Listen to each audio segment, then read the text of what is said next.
Alors voilà, tu dois avoir donc ta pièce, ton assemblage complet, racine,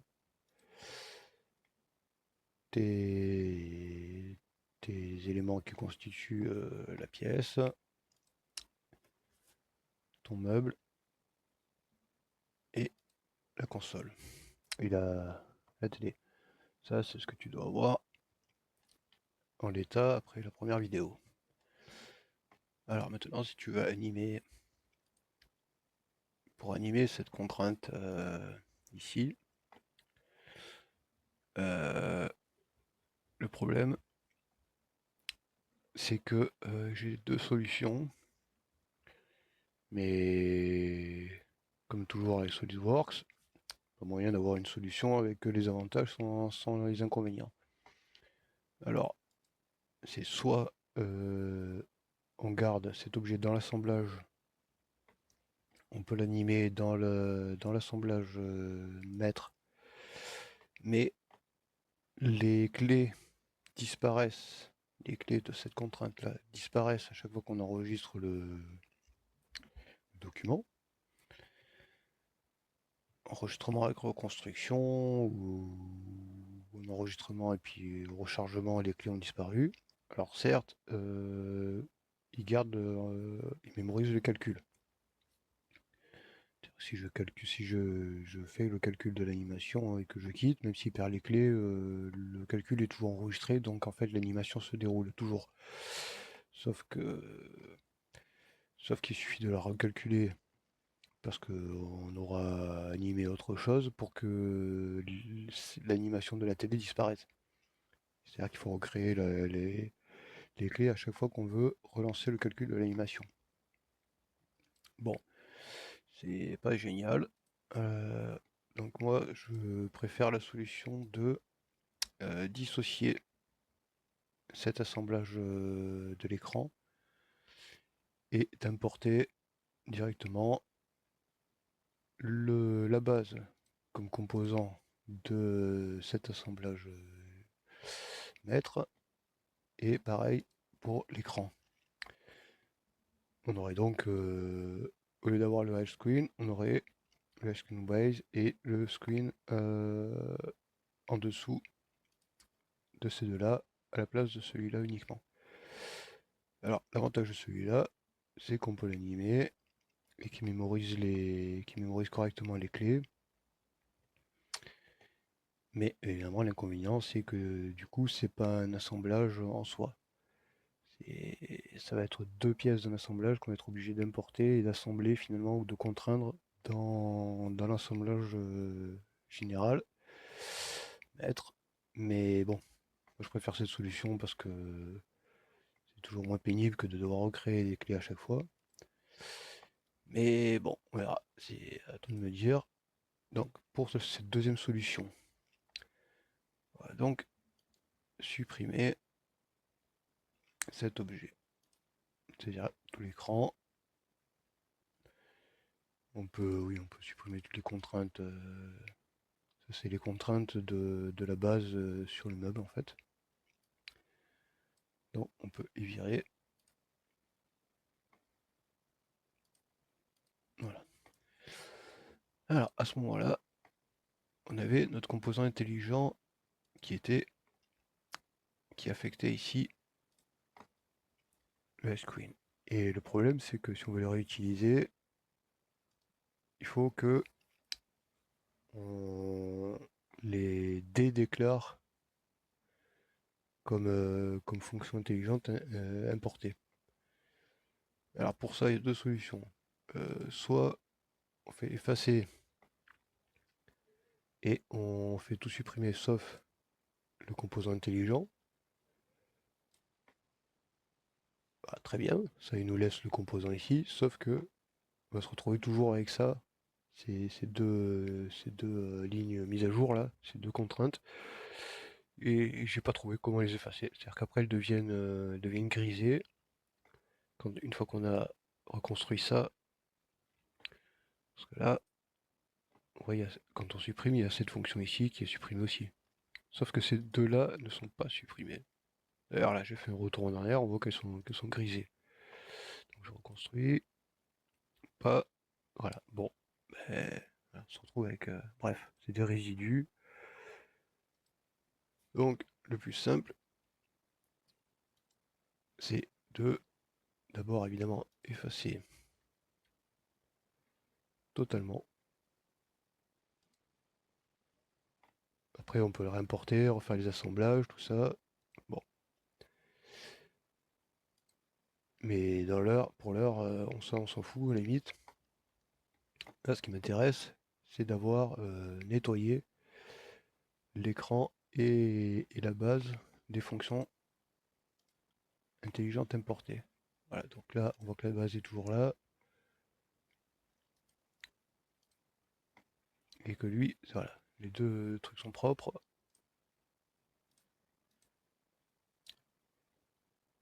Lui, à la limite, on s'en fout un peu. On peut aussi bien l'enregistrer que le reconstruire. Bon. On se retrouvera toujours avec ça, donc à la limite, tant qu'à faire, autant le refaire directement. Mais nous, on s'en fout parce qu'on n'en a pas besoin. On revient ici. Et là, on importe la base. Voilà.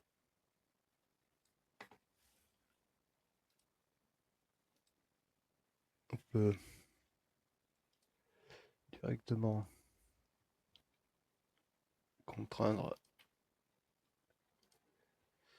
Voilà. Le dessus.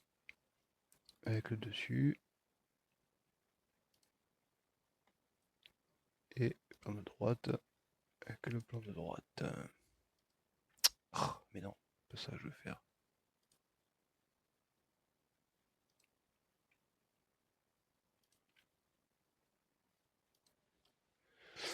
Voilà. Donc là, la barre, la base, elle est alignée sur le meuble. Ok. On importe l'écran. Donc là, pareil.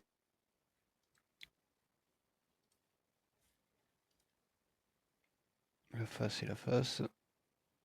Coïncident. Le plan de droite. Avec le plan de droite, coïncident.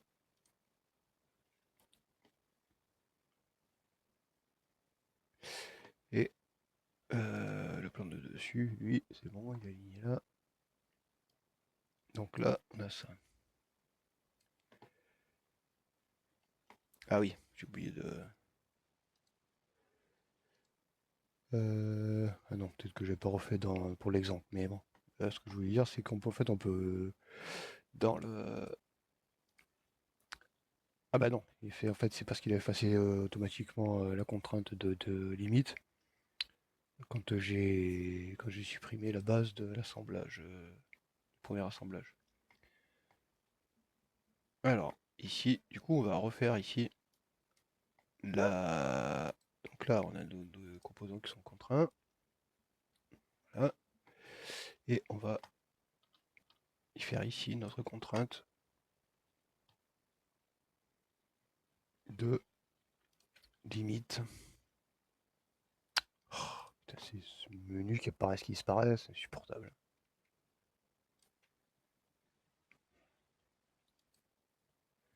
Voilà, donc la limite, 166. Et au minimum, 60. Et on valide.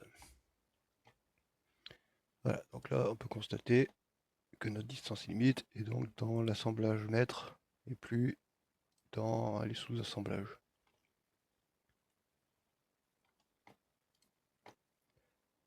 Alors, ça, on peut, là si je fais,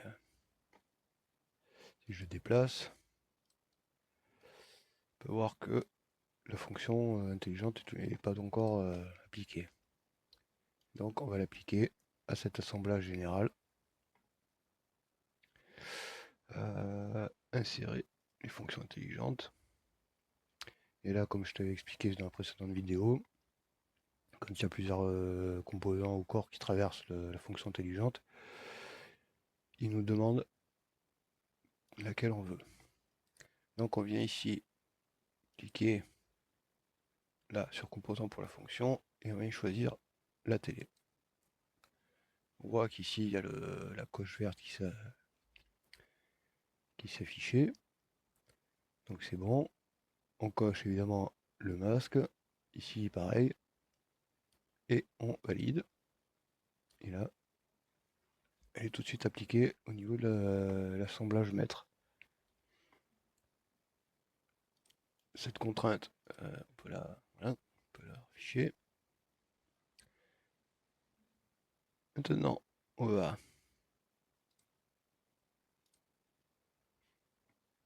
voilà. Maintenant, on vient dans l'étude de mouvement. Ici. Donc là, pareil, hein, comme pour la première fois, j'ai fait un petit parcours pour la caméra. On vient ici contrainte, prendre cette contrainte de distance. Alors ici, quand on le fait à ce niveau-là, on voit que la clé a peut-être apparu. Voilà, et il y a une première clé d'office. Alors que quand on le fait par la première méthode dont j'ai parlé, qui fonctionne en moitié, la clé n'apparaît pas. Faut donc la créer du début jusqu'à la fin. On peut les créer, elles peuvent réagir, sauf que elles finissent par ne pas s'enregistrer à cause des propagations des fonctions, enfin voilà quoi. Sans rentrer dans les détails, d'ailleurs je ne connais même pas vraiment la raison. Mais c'est comme ça. Alors ici, on a donc notre première clé qu'on peut mettre à 60, puisque c'est le départ.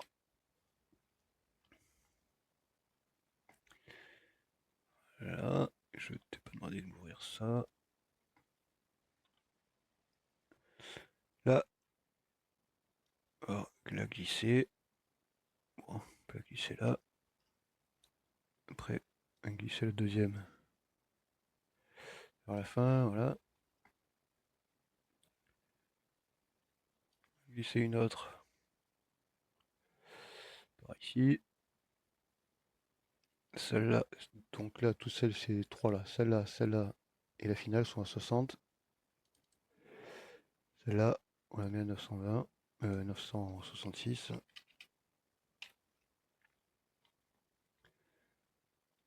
Et arrête de m'ouvrir ça à chaque fois, putain, supportable là. Celle-là, je fais copier, coller. Voilà, après, plus qu'à définir les interpolations.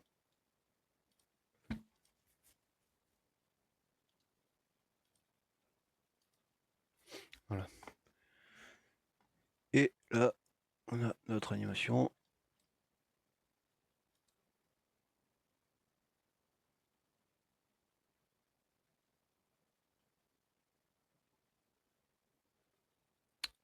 Qui fonctionne dans l'assemblage. Et qui, au moins, ne me fait pas disparaître les clés. Parce que si je fais la même chose au niveau, enfin, que j'ai expliqué, ça fonctionnera, mais ça mémorisera pas. Enfin, ça gardera pas les clés. C'est-à-dire que ça mémorisera là, les bandes jaunes, elles resteront, tout ce qui a été précalculé. Mais au calcul suivant, si la clé n'est plus là, forcément, elle sera plus intégrée au calcul.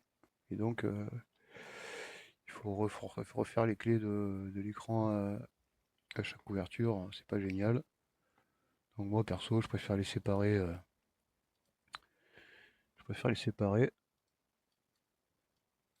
Les assembler directement dedans.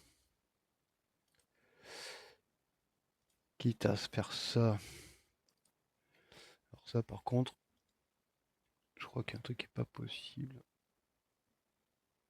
Non, je crois que c'est ça. Je crois qu'on peut pas faire un dossier avec crois qu'on peut pas faire un dossier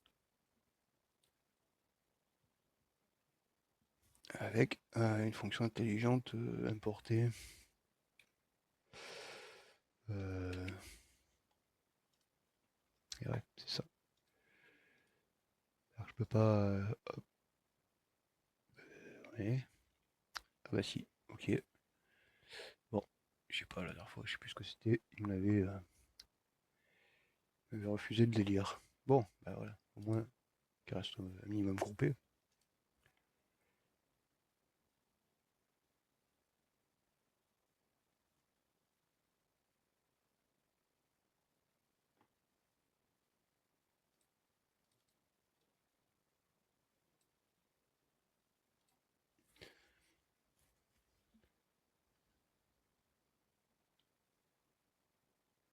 Voilà, ben après, il n'y a plus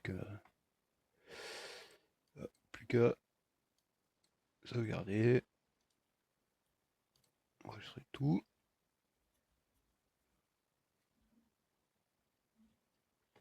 Et puis, ben, on va faire notre animation.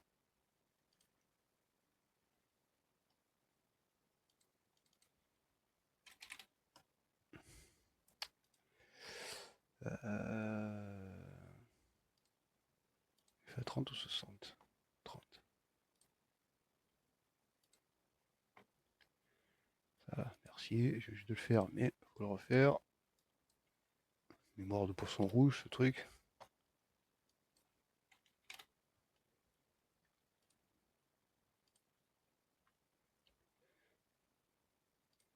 Voilà. Alors, sur le dernier essai que j'ai fait, je sais pas pourquoi, peut-être des paramètres Nvidia, du panneau Nvidia que j'ai réglé, mais je sais pas pourquoi sur celui-là, il m'a pas enregistré le reflet du sol. Un peu bizarre. Donc on va voir si cette fois-ci il enregistre ou pas. Ok, là, le reflet est toujours visible. On verra s'il est visible sur la vidéo.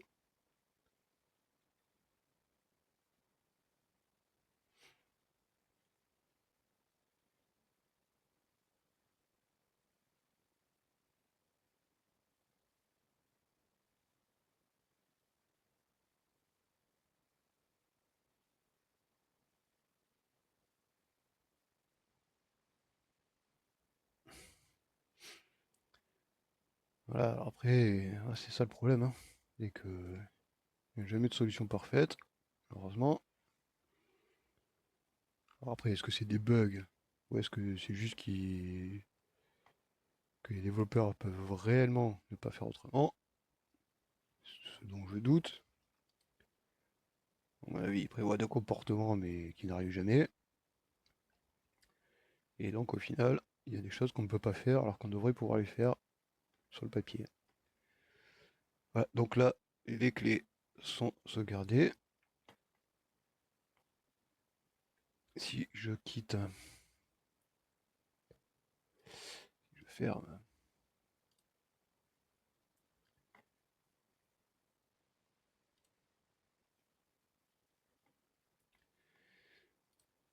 Et que je rouvre.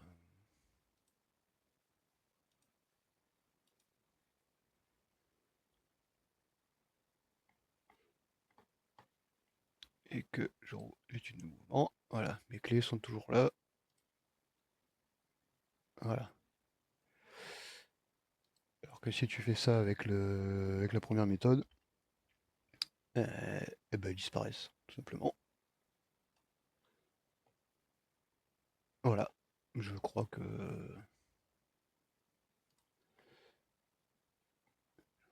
j'ai fait le tour de la question. Enfin, pour l'instant, jusqu'à ce que je trouve une solution plus. Une solution qui font. Ah putain, voilà, il a pas enregistré là. Je comprends pas. Je sais pas pourquoi il a pas enregistré le reflet.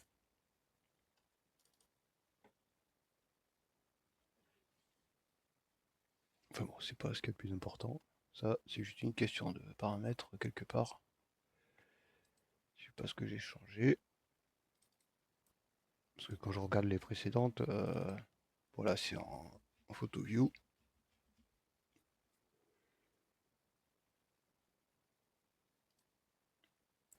Voilà, sur celle-là, c'est exactement le même truc, mais il y a le reflet. Alors je sais pas ce que j'ai. Qu'est-ce que j'ai foutu, qu'est-ce que j'ai coché comme réglage pour qu'elle apparaisse sur la viewport, mais pas dans la vidéo. Alors ça c'est quand même assez chelou, sachant qu'elle est quand même censée se contenter de faire une capture de la viewport, quoi. Bizarre. Bon voilà, après, c'est pas le principal. Le principal c'est l'animation. Le rendu c'est un autre problème. Bon ben voilà. Espérant que cette fois-ci, t'aies toutes les réponses à ton problème. Bye bye.